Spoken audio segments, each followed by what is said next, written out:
So I am at Graceland Cemetery in Chicago, and I'm in an area known as Cemetery of the Architects. In this cemetery, there's a section that's specifically for the architects that were buried here, because Chicago actually has a very strong history of grid building, city planning. So in 1909, there was something that was known as the Chicago Plan, which was created.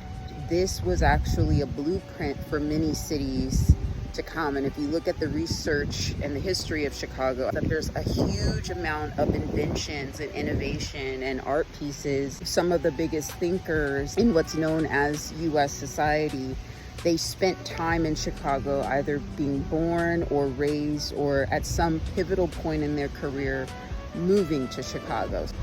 You can actually get a pretty interesting crash course on the way the architecture of the simulation is built from a neighborhood planning sort of standpoint by studying the architecture and the cities of Chicago.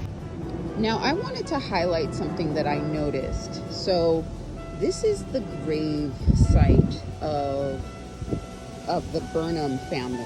And Burnham was the one who created this Chicago plan. But I want you to notice the graves.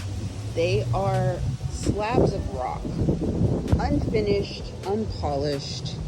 But I want you to see some of the other, there's some of the biggest graves and tombstones that I've seen. I'll put in some other imagery of it. But how interesting that this well-renowned architect chose slabs of rock. This is a true Mason right here. The way I see it, the way I'm deciphering this grave is this architect knew the power of the stone and the minerals themselves to create the world that he planned, okay? He didn't do all the extra fluff, all the extra flair that a lot of these other tombstones are, but he was a city planner and created the structure of even the cemetery. And look at the mark he decided to leave. Stone, rugged stone.